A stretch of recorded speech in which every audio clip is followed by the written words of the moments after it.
అనగనగా ఒక తెలివైన బాటసారి సంతలో మేకను కొనుక్కుని తిరిగి తన ఊరు వెళ్తున్నాడు. దారిలో ఒక శూన్యమైన ప్రదేశం. జాగ్రత్తగా వెళ్తుంటే హఠాత్తుగా ఒక దొంగ చేతిలో కర్ర పట్టుకుని అడ్డూపడ్డాడు. బాటసారిని కర్రతో బెదిరించాడు. దగ్గరున్న సొమ్ము, నగలు దోచుకున్నాడు. అది సరిపోక మేకను కూడా ఇచ్చేమన్నాడు.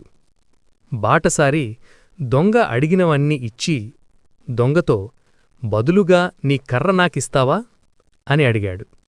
దొంగ ఎందుకు అని ఆశ్చర్యంగా అడిగాడు. బాటసారి, నేను ఉత్తుచేతులతో తిరిగి వెళితే పాపం, నా భార్య బాధపడుతుంది. కనీసం ఈ కర్ర తీసుకుని వెళితే సంతనించి తెచ్చాననుకుని సంతోషిస్తుంది అని బదులు చెప్పాడు. అన్నీ తీసుకున్నాను కదా, కర్రదేముంది అనుకుని దొంగ బాటసారికి తన కర్రను అందించాడు.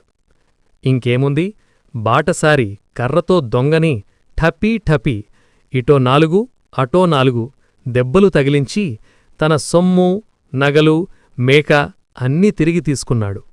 దెబ్బలు తిన్న దొంగ వీలు దొరకగానే పారిపోయాడు.